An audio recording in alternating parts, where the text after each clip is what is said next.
On this episode, we'll discuss how church leaders can avoid burnout in a busy ministry season.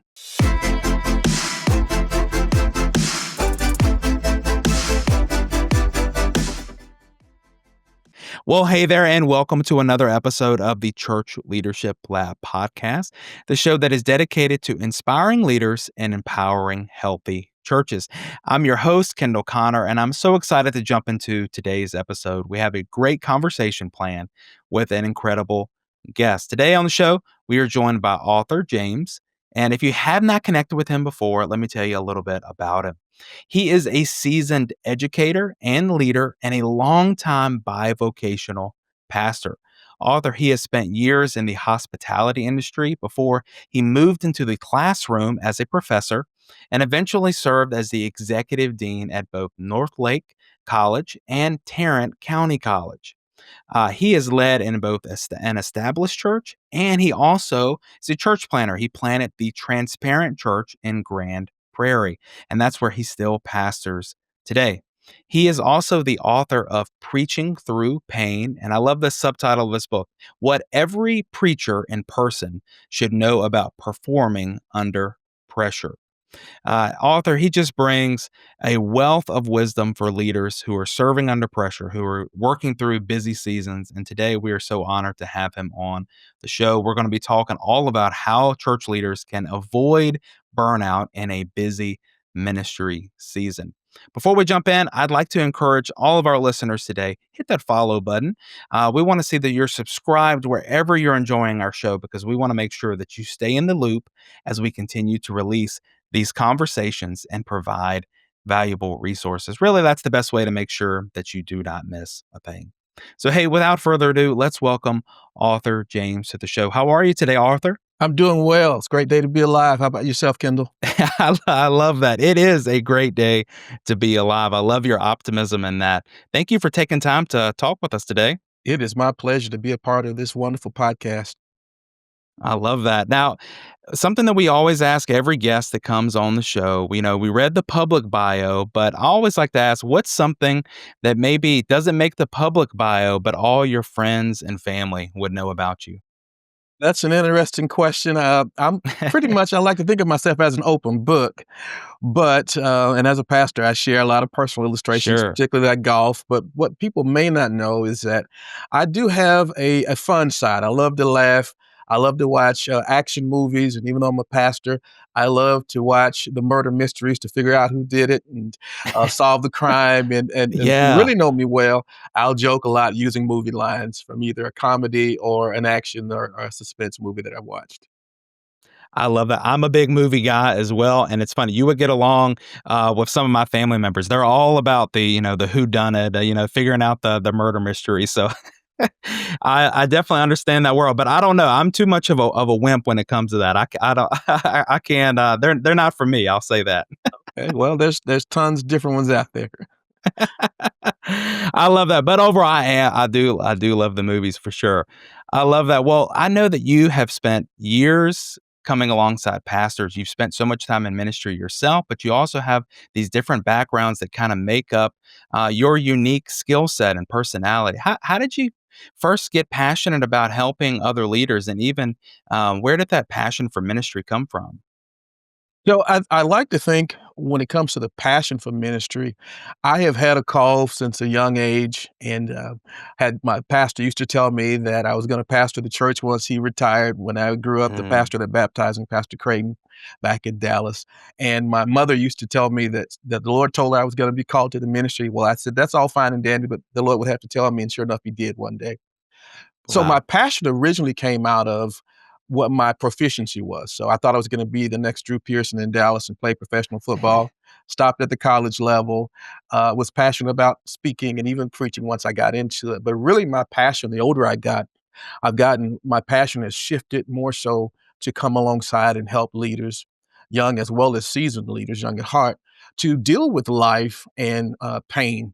And as a matter of fact, the more I pursued ministry and preaching, the more pain showed Yes. up in my life. And so my Wow. passion shifted from being passionate about my proficiency to using that proficiency to lead others and to help them as I help myself through the area of pain. And so whether it's the pain of being a pastor that has gone through divorce, which I have a understanding of, wish I didn't, but I do. And so wishing that you had someone to walk alongside of you to share some Sure. illustrations and some information and some insight with you as you go through these various challenges. I had mentors, but it's something different when I'll just tell you, God has had His hand on my life from an early age, and what I Mm, found a lot growing up rather in ministry and in life, many times I would go to mentors, and before the sessions were over, they would begin asking me for questions and insight, just based on my background and what God has brought me through and sure. to. And so that fueled passion for me to come alongside that. I wish I had folks who understood a little bit more, and I wanted to always be that person who understood being in the trenches of ministry and the Yes. marketplace and how to walk through that. And so through the years, God has been faithful, and I just had a passion to walk people through this thing called life, regardless of what season they're in.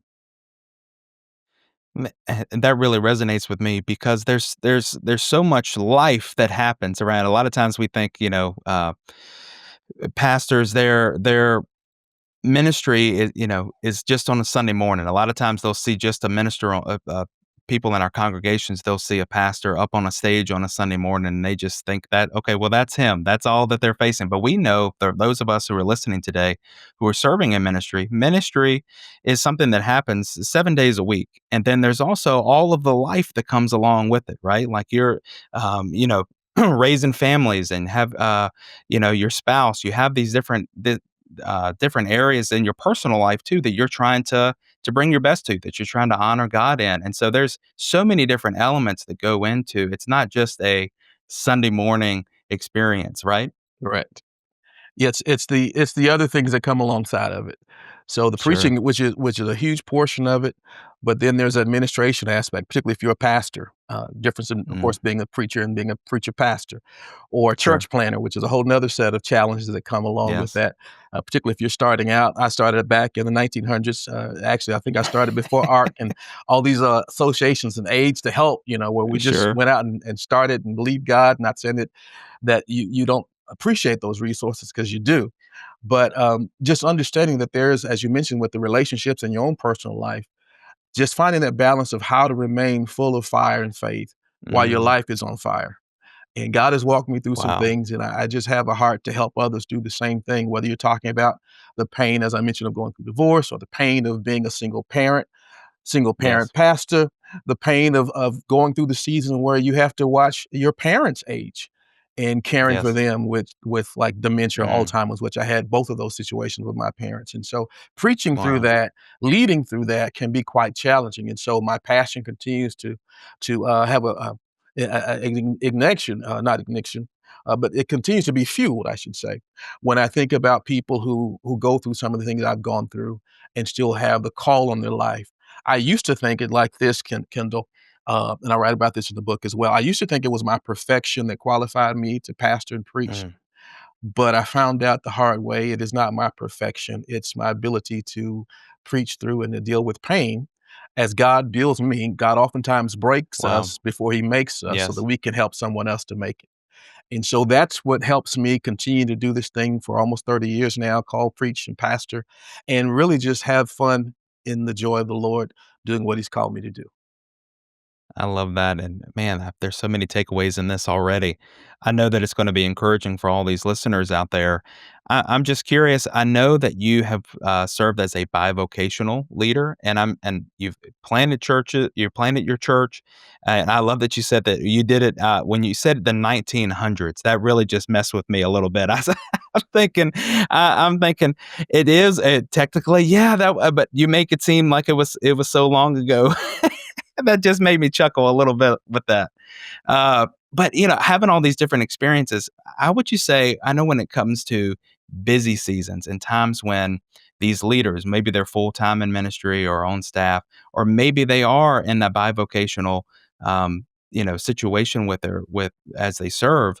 How does being busy and staying on fire for God? How do all of these things work together? A great question. Again, so when it comes to being busy, and I've been busy, but I have learned to focus not so much on the busyness, but on being Hmm. effective. And in order to Mm, be effective, even when you're busy as a pastor, and I'm still bivocational, uh, and so having those two hats and having one foot in the church or ministry and one foot in the marketplace can become challenging. Church in itself, no matter the size of the church, is a yes, large full time job in itself. But yes. when it comes to the busyness, we hear the term a lot, the balance. But I think even more so than the balance is the focus on Mm, keeping the main thing the main thing. So typically, how I've allowed myself, and God has allowed me, I should say, even better, to remain on fire is to stay in His face. mm, That's why, rather, no matter what I do, no matter how busy the day is, I'm going to start my day in the Word, in my own personal devotion, not just teaching mm, the people about it. I never, even when I was younger, I never studied the scriptures to get a message. I mm. studied the scriptures to get God. I can now even see vividly in my mind. I grew up in the Dallas area in Oak Cliff, and number 9 out of 10 children. And when all the other siblings were asleep and my parents were asleep, I'd get up in the morning at about 2 or 3 o'clock in the morning, midnight, and sit Wow. on the washing machine. I don't know why that was my place before I had an office. And I would just read the scriptures. I'd highlight my KJV and started doing my own concordances. And so the word got in me as Wow. I got in the word. And so Yes. I would just say that helps with the balance. And what I attempt to do, even still today, is to give out of the overflow what I have on the Mm, inside. And that's help with that. But in addition to that, it's also the factor of what God had to teach me through the process, what I call the dependency factor. He begins to share to us that in Isaiah, we know it all, chapter 40, verse 31, they that wait upon the Lord shall renew their strength. I love, though, the way that the New Living Translation shares that verse. It says, those who trust in the Lord shall mm. gain new strength. The thing that blessed me once I first read it from the new NLT version, New Living Translation rather, is the fact that God provides new strength. And when He provides new strength, He also provides new Wow. strategies. When we trust Him, though, when we trust Him with new strength and new strategies, He sends us new support as well. And so, when we Wow. oftentimes think it's our church, we stop trusting God. God gives us to the church or to the people to do the work of ministry. Yes. And so sometimes when we get that out of balance and we lose the focus and we stop focusing on our personal fire, it's hard to fire someone else up when you're on E as well. Well, and I'd love to hear from you for that pastor or for that ministry leader that's listening to this today that does feel like they're running on E. They're feeling like they are just burnt out in this season. What would you say to them today? I would say pause. I Mm, would say don't burn out. Pause, pray. And here's something that I think we oftentimes fail to do in the church, whether that's the pastor or whether that's the people that are sitting in the pew. It's the main thing, and oftentimes we look for these great aha moments and these yes. massive miracles when instead, oftentimes it's the things we know to do that we just don't do. So for one, Wow. when I've had those times and seasons where it just felt like overwhelm, I just had to pause and pray, Lord, give me my fire back. Lord, give me a passion Right. for your word. Before I Right. open the word, God, prepare Mm, my heart for the word I'm about to hear so that I'm not going through the motions. I'll be honest and tell you, there are times, and I tell our church this all the time, I have to go to quiet time study hall when I just go through and check it off because I'm an achiever. And God will remind me, no, I need you to go back and really get it. You're just trying to get this done. Don't get it done. Spend time with me because how you start mm, your day is going to impact how the rest of your day goes and the rest of all the things that are going to come that you don't know about, but that I know about sure. that you need to be built up. And what you need here today is what is going to give it to you. So I would say, from that perspective, understand that we also get the privilege to serve, to teach, Mm, preach, lead, and sometimes with the business, it can become overwhelming and it messes with our mindset. And we start saying things like, I gotta go to church. I right. gotta go Yeah. preach. I gotta go to this community event. I Yes. gotta pick up these children. Well, no, in reality, we get to. And so just Yes. having that mindset that even starting out today, it's a great day to be alive. Now, that doesn't mean, and Yes. sometimes I have to say, honestly, when folks ask me how I'm doing, I'll say sometimes I'm great by faith. I may not Mm, feel great all the time, but I'm I like believing that. that somewhere in the day, God's going to make a way and I'm going to feel great by faith. And so sometimes we have to speak it before we feel it, knowing that because God is with us, He's going to make sure that things work out for our good. That is a great word for today, and I can tell you, I can sense your heart as a pastor in those words because that is I know that that's going to encourage someone today. I know that we are coming up on a busy season. We're in a busy season. We've got, things like Christmas coming up, end of year, the new year beginning soon. And I know that everything in this season can kind of feel urgent. Yep. We're feeling that out in the world. We're feeling it in our workplaces. We can feel that with all of the things that are happening with extra services and things like that, special elements in our church services. As a ministry leader, it can feel like everything just depends on you. And I'm curious, how would you say that a ministry leader could adjust their focus in this season on the things that matter most? Another great question. I would say when it comes to the things that matter most, remember who God has called you and where God has planted you. We've all Mm, heard the phrase before, bloom where you're planted. That's true. But in the blooming where we're planted, sometimes if we're not careful, we can start looking to the left and right and seeing what everyone else is doing as opposed to focus on what we've been called to do. And so the wow. scripture that has helped me through the years has been Galatians chapter 6, verse 4, that lets us understand that we should do the best of our ability to the work. I'm paraphrasing that God has placed in our hands. So that when we give it our all, doing it with our all, here's the Yeah. text, New Living Translation, then we won't, I'm putting paraphrasing terms now, waste time comparing ourselves to others. I have found that Mm, through the years, what has happened to a lot of us in ministry is that we become driven versus led. We sometimes are driven by what the church down the street's doing or what we see the yes. mega church next to us doing, and we think we have to compete instead of realizing we've been called to the same team where we should be Yes. collaborating.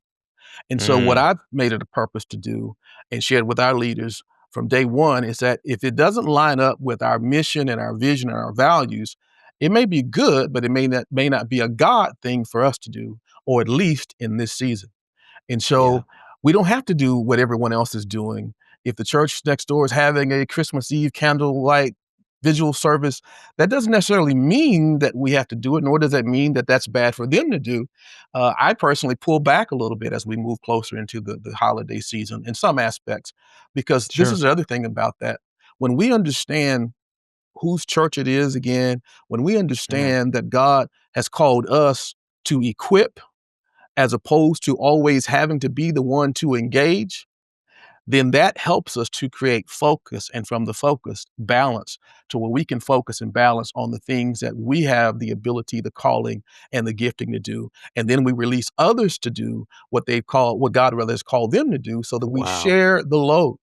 And so it's my heart to not just be engaged in everything myself, but according to Ephesians 4, 11, and 12, you know that we have been given as fivefold ministry, pastors, evangelists, prophets, pastors, and teachers to Yes. equip the saints to do the work of ministry. So it's my heart, my passion to equip the saints to do the work of ministry. That doesn't mean I still don't minister. I do.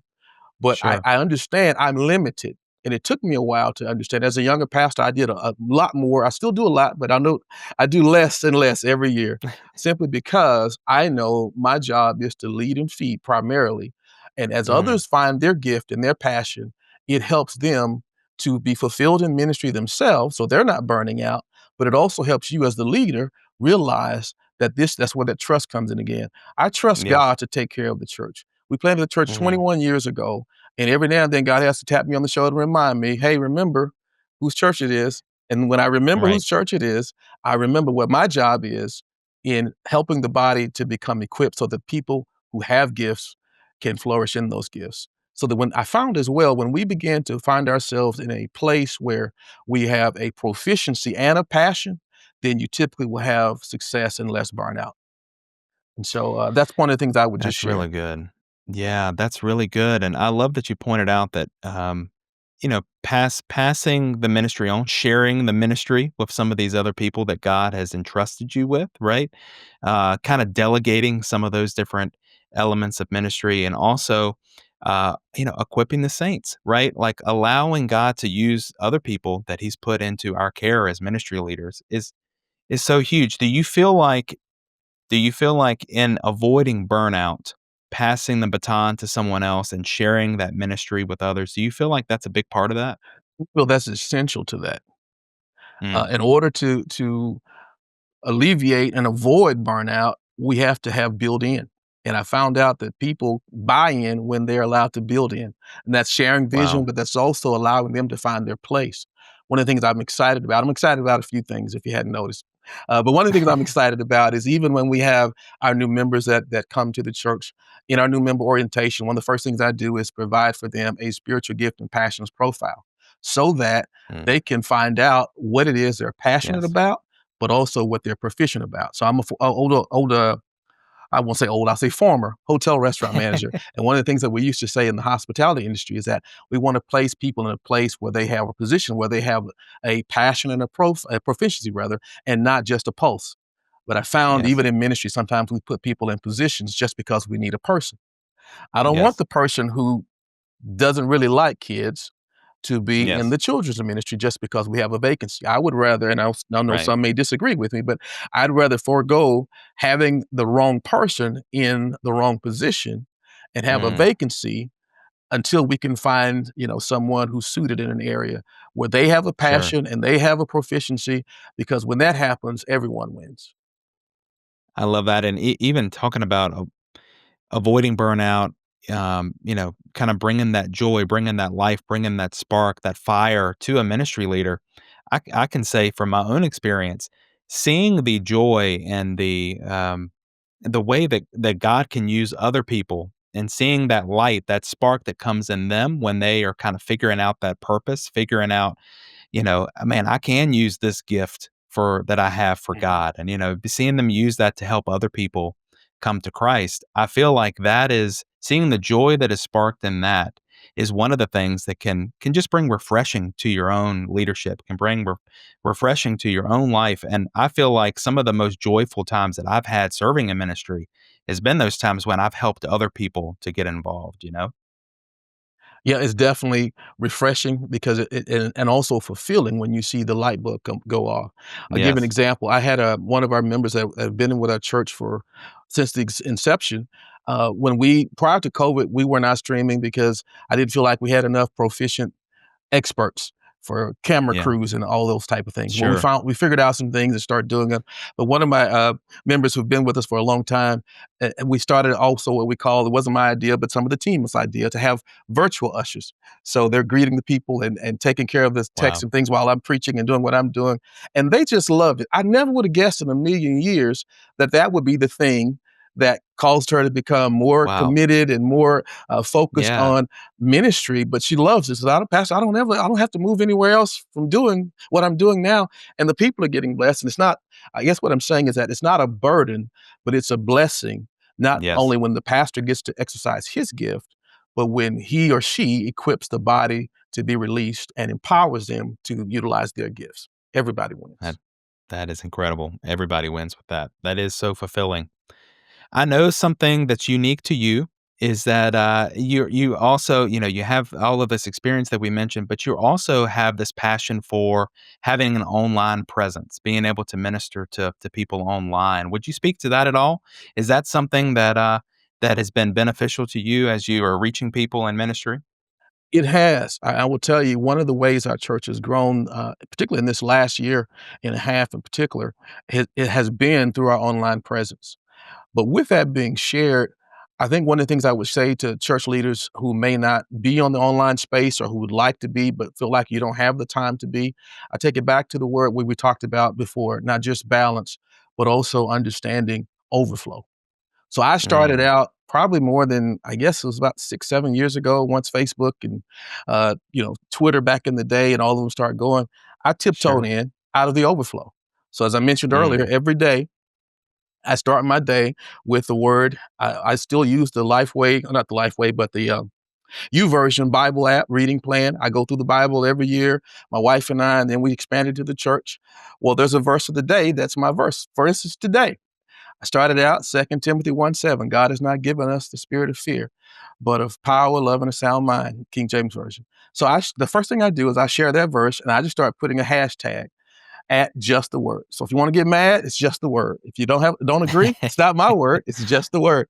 I Just started the with word. that, and through the years, more particularly this past year and a half, added on to that, we start doing streaming and start taking the messages, clipping the messages, and sharing, repurposing the Sunday morning message, sharing it that way. Because here's my thing: in 2025, I believe there's really not an excuse for any of us who are in the Word to not take the Word to the world. There's so much Mm, negativity out there. There's so much sure, evil and even sometimes demonic things that are out there that I want to have a sure. presence. Not Mm, perfect, but I want to do my part. So I challenged myself last year to start a daily devotion for our church members, and I started just doing a quick 2 to 3 minute video with my own word of the yeah, day from my own overflow. It is turned into a weekly theme now that I share so that each day, Monday through Friday, and when we do our 21-day fast birth of the year, I'm doing it for 21 days straight. A video. It's yes. more work on me, but we just celebrated a year and about 2 months of that, and God's been Wow. faithful. But from the overflow of that, I share it through our app first, but then I start sharing it on social media. My point by that Wow. is the reason I don't feel like I'm burnt out in that area is simply because I keep building from the overflow, repurposing, and also utilizing my team when I can and or others that helps me to do that, and it brings delight. Now, I'll say this as well: I'm more of a sniper because here's the other thing that you have to know from my perspective with the online presence is that you have to have boundaries, not just balance, but boundaries. And so Mm, once I'm in my quiet time, and from there, I start with sharing just the word, then I'll share our word of the day. And from there, I may share something else, but I'm jumping off, finishing my own time, but I don't get stuck in the scroll because it's easy to do. oh, yeah, So sure. sometimes I'll even set a timer to say, okay, you can catch up, but no more because I go through the day. So I'm having to get better. I still am active very much so every day. Where I have Yeah. to work is to work on the response, responding to the comments, that type of thing. So I start building time in the calendar later in the week to catch up. I don't try to do it every Wow. day because I want to have a presence, but I know I can't get sucked into the pool of how social media can get you in.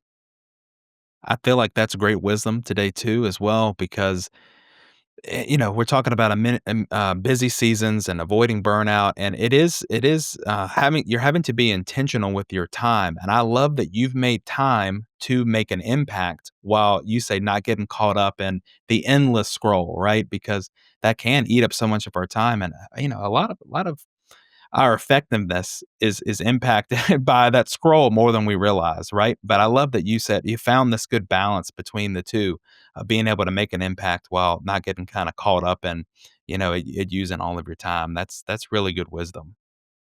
Well, we work on it, and I just will share as well. It's just I think it's so needed today because Mm, people are looking for a sound word or just some direction, mm, and some may get it from other places. I just want to hold down my corner just to make sure that there is, sure. particularly for our church and then those that we're connected to or those who may see us on social media to hear straight from the word of God and not just my philosophy, because that's the thing that's going to, from my belief and my hope, is that it's going to, and my knowledge of it, because it's happened in my own life, is going to make the Yeah, transformation in people's lives.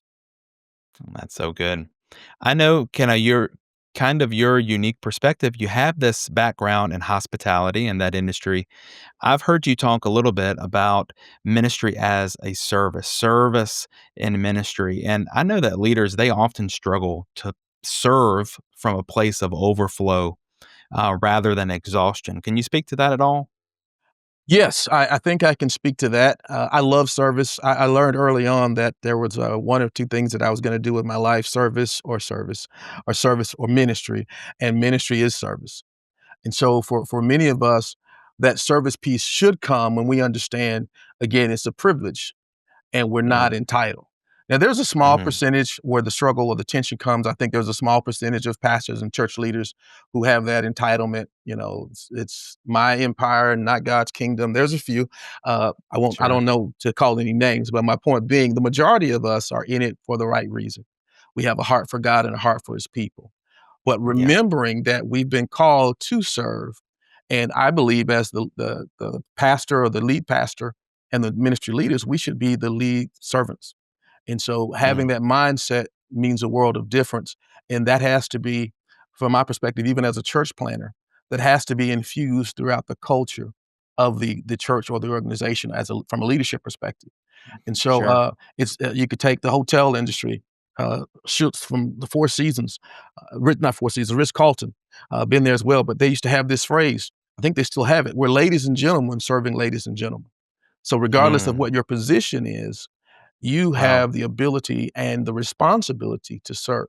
It should be the same way in the Wow. church, that we're all serving Christ first, who incidentally is the model of service. Right. He taught in the Right. word that the greatest among us would be the servants. Wow. Matter of fact, I'm actually teaching this week in my video date word of the day on service. I think today is serving with love.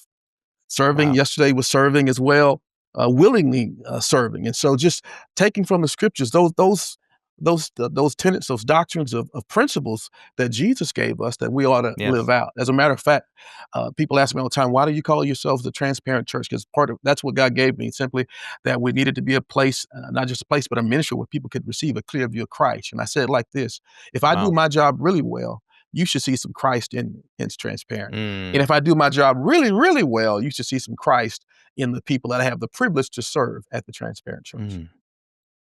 I love your heart in that, and man, what a word for today. I know that as we get into busy seasons and just in general, serving in ministry, avoiding that burnout, do you have any practical rhythms or principles that these leaders can put into place? Maybe some things that would work regardless of their church size or budget or how big their staff is. I know they want to stay healthy. Is there any rhythms that you could suggest for that? I think I have a few. Before I get into the rhythm, I'll make a statement first.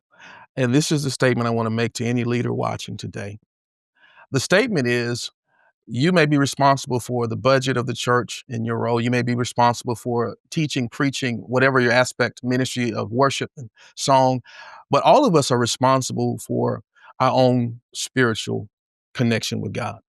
Mhm. Our work in ministry can't replace our relationship with God. And Wow. so as we understand that, that has to be the priority if we're ever going to get to Yes. overflow. Second, right behind that is what so many of us who are in ministry fail to realize, that we have a responsibility to also take care of our temples. The Bible teaches us that our bodies are the temple of the Holy Ghost. 1 Corinthians 6, chapter verse 19. And I say jokingly to some of our church members and people that I come in contact with, the leaders as well, is that if we really understood that our bodies are the temple of the Holy Ghost or the Holy Spirit, depending on which version you're reading from, then some of us are giving God a mansion while others of us are giving God a shack. I've been in both situations. And so while we focus on other things and other even sins, many times we forget the sin of gluttony. We forget the sin of Mhm. not taking care of our temples. Wow. And so Yeah. my challenge to leaders and to our church, they'll tell you I've probably gotten on their nerves because the light bulb has gone off in my life to where I have really focused on spending time in my word daily, and not just in my word, never forgetting the power of praise that goes with the word and prayer. Again, it's the mundane that oftentimes you find that leads to the miracle. But with Mm. that being said, right behind it is taking care of the temple. Here's why. Because if I am out of shape and if I'm not taking care of my Wow. body, if I'm sick and in the hospital, then I can't go make a hospital visit. I would much rather have Wow. myself healthy walking in to visit and pray for someone in the hospital as opposed to having to send someone else or to have someone come see me. I said all that to Wow. say God convicted me several years ago to take care of my temple. That's one of the keys, in addition to and right behind not forgetting the importance of being connected to God in your own personal life. With that, though, it impacts so much else. When I don't take care of my temple, I can't preach effectively. I can't Mm. serve. My attitude's down because sometimes we don't even know how oftentimes the foods that we eat impact our moods and impact the way we can Sure. serve and impact Wow. our strength. The lack of sleep and rest, even in busy seasons. And I'm just going to say this as well as a statement, and I hope it blesses someone. Yes, there are seasons, but if you're in ministry, hear me when I tell you, Mm. regardless of the size of your church, if you hadn't figured out by now, It's always busy. I don't know about That's so anyone true. else, but, uh, raise your hand, Kendall. You're my only audience right now. Uh, raise your hand, and for those watching, raise your hand if you're like me, Pastor James, and it seems like Sunday to Sunday just keeps getting shorter, that distance. Come on, Yes. Huh? man. And it's coming. And So so I true. know it's coming, but before I know it, it's come again. But with that Yes. being said, I've had to really adjust to take care of my temple as I keep my spiritual relationship with God intact first, Yes. because it's going to impact my relationship with everyone else. The vertical is going to impact the horizontal. But taking care of yourself, and here's another one right behind it. And this is going to be deep. Again, we look for the deep, but I'm a practical preacher. Metrics matter. So you got to measure what matters. What Mm. shifted it for me was that I had a transparent church member tell me once, and this was after I'd gone through divorce, and so some people, and we go through life. Pain is a part of the process, and I Yeah. found out that people go through one end of the pendulum. I've been to both. Either when stress and business hits, we either eat too much or we eat too Mm. little. I was one of those. For most of the time, I ate too much. And so I had a member tell me once, she asked me a question. She was a little seasoned member in age, and she said, "Pastor, how big are you going to get?"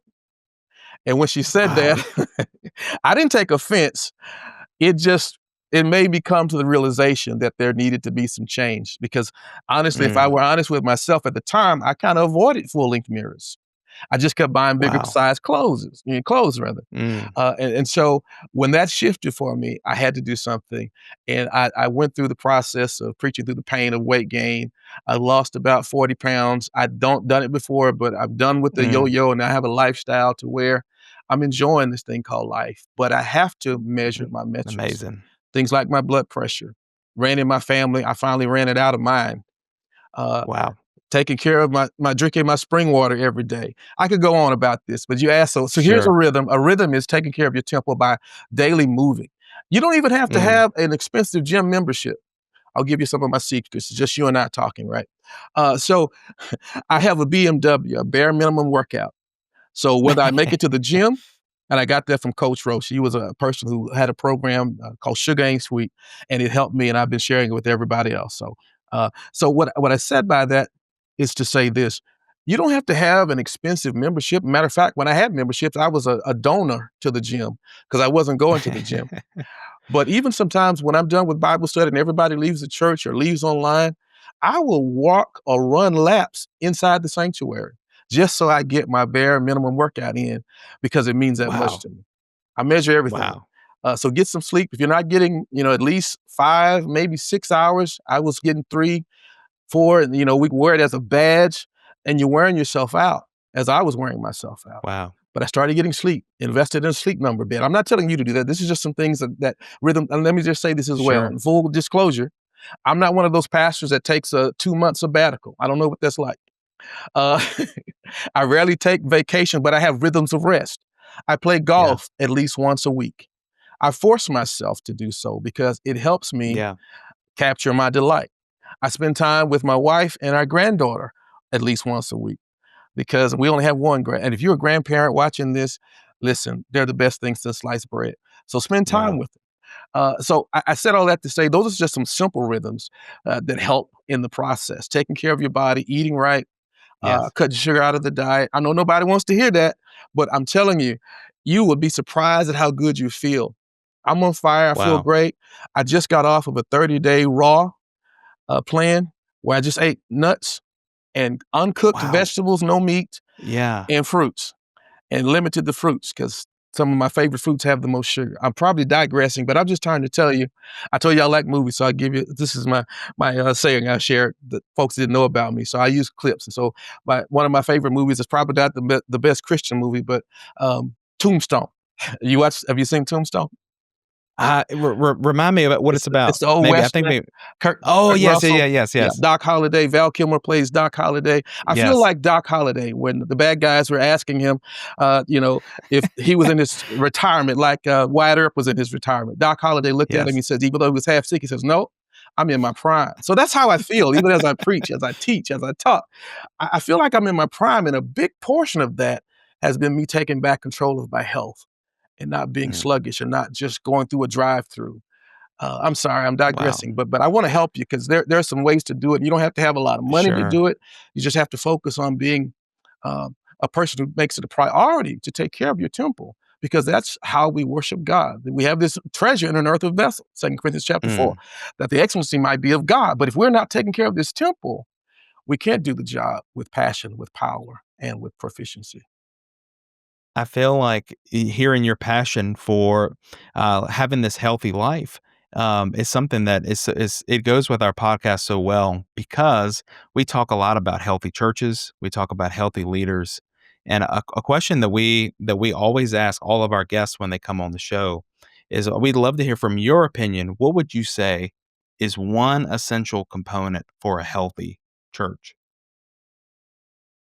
For a healthy church, I'm going to say it. I alluded to it a little bit earlier in a previous answer, but I would say an essential component of a healthy church is first of all a healthy leader, the Mm, DNA of the church, whether that's a yes. church plant or a church that's established, healthy leaders, and we know ultimately that Christ is the head of the church. But when it comes to those Yes. that He uses, the best thing Mm, I could do for my church, and I say my church, but we know it's God's church that I get to lead, is to be a healthy pastor focused on.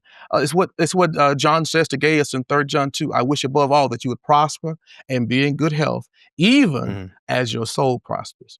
And so, as I focus on being healthy, not just physically but spiritually, and with that, working to maintain a healthy marriage. If I'm married, or if you're a single pastor watching this, having a healthy marriage or being a single person who's healthy in how you whether you date as a pastor, I've done that in my process through preaching through pain, or whether you're single and living like God calls us to live, that model makes the difference. Jesus sure. was a model. His disciples saw the model so that they could become the model. It's our job in 2025 to be the model that the world's looking for, not so that they Mm, worship us, but they see some Christ in us and want what we have, want the fact that we can have wow. peace in a life that's full of pain, want the fact that we can have uh, our minds with peace, even though there's so many problems and chaos in the world. Sure. So I would say a healthy leader with their own healthy relationships, including things like being physically sound and healthy in your finances, particularly if you're a ministry leader who has to oversee budgets or that type of thing. But health Sure. all around. Healthy things grow. And if you're not Mm, healthy, we begin to allow there to be unhealth that begins to infiltrate itself through the organizations. That could also include a church. So where there is health, wow. you begin to see health. We That is produce, so good. we reproduce who we are. We can sometimes Yes. teach the model, but sometimes better than hearing a message, people need to see a message. That is so good. So much wisdom has been in this episode. I can tell you got that heart of a pastor, and I know that's going to bless a lot of these ministry leaders that are listening today. Kind of as we wrap up, we love to do a final five, kind of a rapid fire round. Are you up for Okay. the challenge to I'm go up through for the this rapid challenge. fire round? Yes, sir. Oh, that sounds great. Well, let's jump in. What's one book on this subject or similar that you'd recommend for church leaders? And I'll say other than your book, because we're going to put that in the show notes, right? Because that's going to be a great read for this subject. For the subject of this whole issue of burnout and just for ministry, I will say this. One book that I've been recommending lately is a book called The AI Driven Leader. It's by a Mm, gentleman by the name of Jeff Woods. I don't know Jeff. I don't get anything from the book, but I've been recommending it to people because here's what I know. Whether you have a large team or a small team or no team, AI is here and it's not going away. The thing I love sure. about the book is the principles that he shares in the book. He teaches the fact that you and I should not allow AI to replace us as a thought leader, but to into AI with ourselves being the thought leader. And he has a model in the book called Krilt, where you begin to give the AI the context, the role that you have, and you have AI interview you, and then you give Mm, it the task. So I say that to say it's helped me because I use AI at our church. It helps me in various aspects of ministry. And particularly that helps me to avoid burnout because it can do in a quick second what sometimes it may take us a few days, weeks, and months to do. So that sure. would I be believe one. that.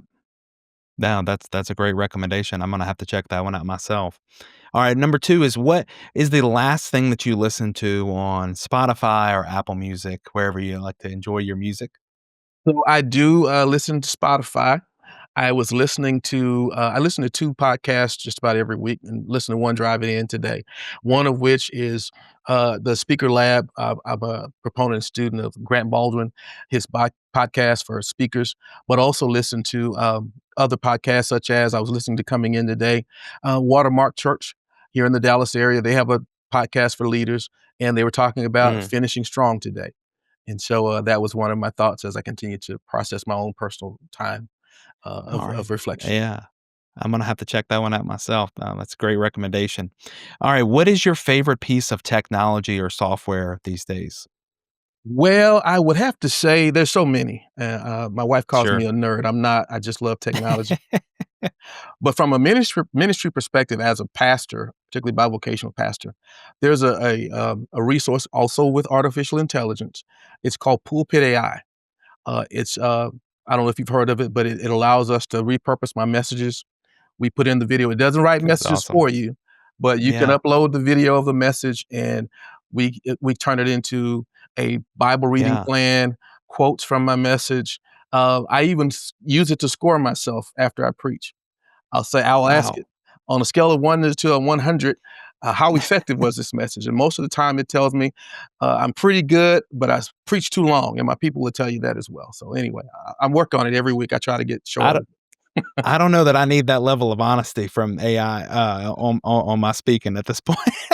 No, that's awesome. I love that. I'm sure that's gonna be a valuable tool for him, but, yeah, that's man, and now you got me wanting to set that up for myself. How's my score gonna be? So that's one. There's Uh, another one called Sermon Shots that's very similar to it.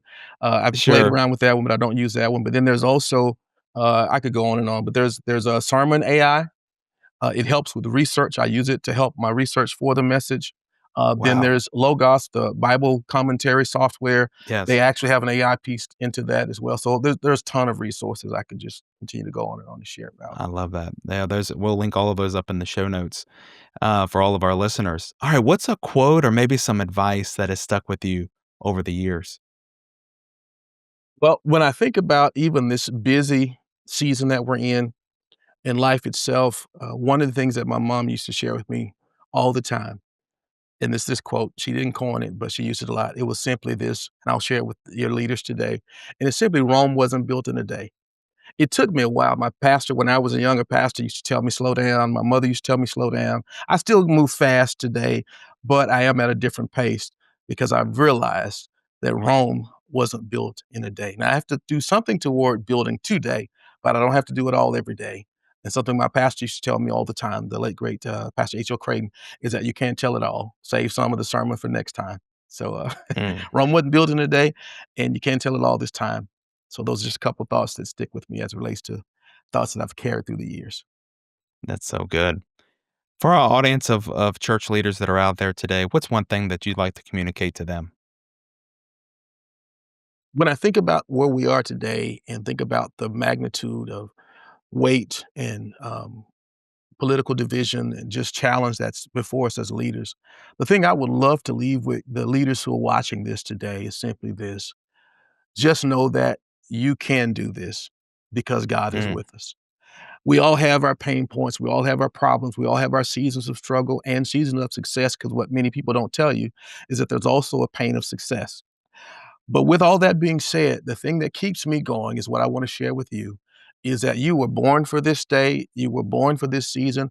God called you and equipped you, and you can do it. You just have to keep working on practices and doing like you're doing, watching episodes like this and being a part of this leadership network and finding tools and resources through prayer and in your own personal time with God to realize that you are the person for the job and God can use you, not through your perfection, but through his ability to keep pulling you and I up as we go through pain.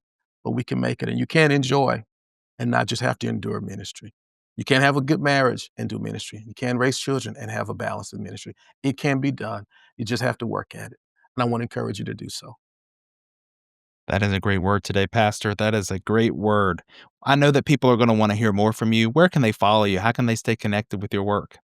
Well, they can follow me online. I'm at arthurjjames.com, my website, or I'm on social channels, social media at Instagram, Pastor Art James. I don't do much on Twitter. That's the one thing I would say related to the question earlier about social media. Choose a channel. You don't have to be on everything, but I am on TikTok as well, Pastor Art James. I'm on LinkedIn, just Arthur James as well. And so, That's great. yep, We'll link all of those up and to your website and to your book as well. Thank you so much for taking time to talk with us today and for all of the great wisdom that you shared. We really do appreciate it. it's been my pleasure, Kendall. Thanks for having me. For all of our listeners out there, be sure to check out our show notes. We're going to link all of those valuable resources up for you so that you can check those out. And I would say this to all of you listeners out there today: if this episode has encouraged you the way that it has encouraged me, would you consider sharing it with a friend? Send it to someone who's serving in ministry, someone who's on your team, or maybe that's serving at another church that needs a little encouragement in this busy season. The more that we can get the word out about this podcast, the more it's going to help us to equip leaders just like you. Again, hit that follow button, subscribe to wherever you're enjoying our show, and hey, leave us a review. We'd love to hear how we're doing. And we would say this to every church leader, every person serving in ministry, every listener today, right where you are, right in your city, right in your community. Keep leading well. And we'll see you right back here next time on Church Leadership Lab. This episode of the Church Leadership Lab podcast is brought to you by Ministry Brands, the largest provider of church technology software. Over 90,000 churches rely on Ministry Brands for their single platform solution that brings together all the digital tools a church needs. From online giving to websites to church management software and more, Ministry Brands is leading the way in simple to use, innovative solutions, all with the goal of empowering healthy churches. To learn more, visit ministrybrands.com.